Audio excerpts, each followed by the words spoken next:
And if you are going to borrow something, be timely in your notes. Pay it on time. A part of poverty, I'm sure my own testimony, part of poverty mentality, when I didn't have any money, my bills would go a month, maybe two. When I got money, my bills still went a month or two. I got the money. I'm so used to paying stuff when it's about to be cut off, or paying stuff halfway to the next month.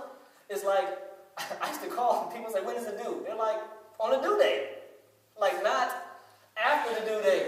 It's due on the date that's on the bill. That's when it is due. And we just don't even, we're so far from doing that, but I'm saying these are small things. And we wonder, God, why did it increase? Why did it increase? Well, how can God make you a CEO of a company, be your own business owner, you have to balance checkbooks and pay out accounts receivable, accounts billing, and you can't pay your bills on time at DTE? Right. This is a reality conversation.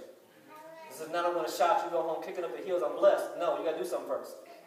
I promise you that. But after the discipline comes the blessing. Amen?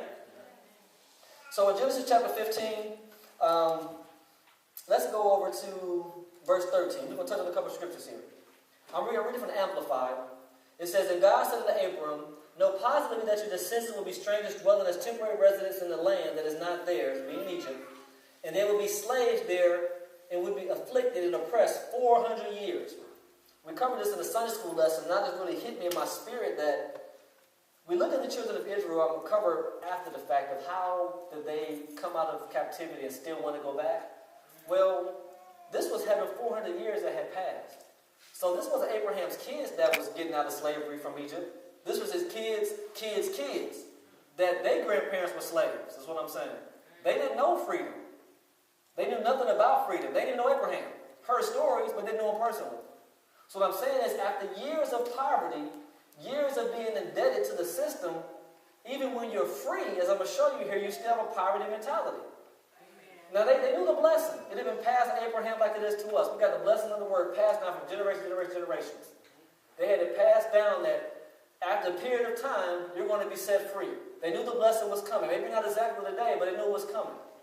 But after so long, as many of us, your hope, it wanes.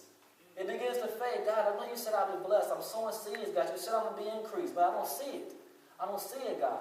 And then when the blessing comes, we end up spending it back in debt. Because we're not changing our mentalities when the blessing comes. So here we see Abraham getting a prophecy, which is all prophecies are not good, but 400 years of slavery. So let's go over to Exodus chapter 12. So we're going to turn the pages and we're passing by 100 years, 200 years, 300 years, and we're going to get to 400 years in Exodus chapter 12. You know, that 400 years sounds a lot like our race enslaved here in America, and we wonder why we still have the same mentalities. Wow. After years of generational just slavery, it takes effect on your mind that's extremely hard to break, even generations after being out of the slavery. So Exodus chapter 12, let's go to verse 35. Amen. And it says here, and the children of Israel did according to the word of Moses, and they borrowed of the Egyptians jewels and silver and jewels of gold and raiment. And the Lord gave the people favor in the sight of the Egyptians, so they lent unto him such things as they required. And they spoiled the Egyptians. So meaning they took everything. They didn't just take like a gold cup. These was maids and servants. They knew everything was that. They knew the drawers they had to hid the silver. They knew the cupboard. They knew everything. These were maids and slaves and workers for these people. So they knew how to get the stuff, okay? And God gave it to them and left with it. So they left as millionaires. So I'm telling you tonight, if you're waiting to be a millionaire, thinking that the money's going to change your poverty mentality,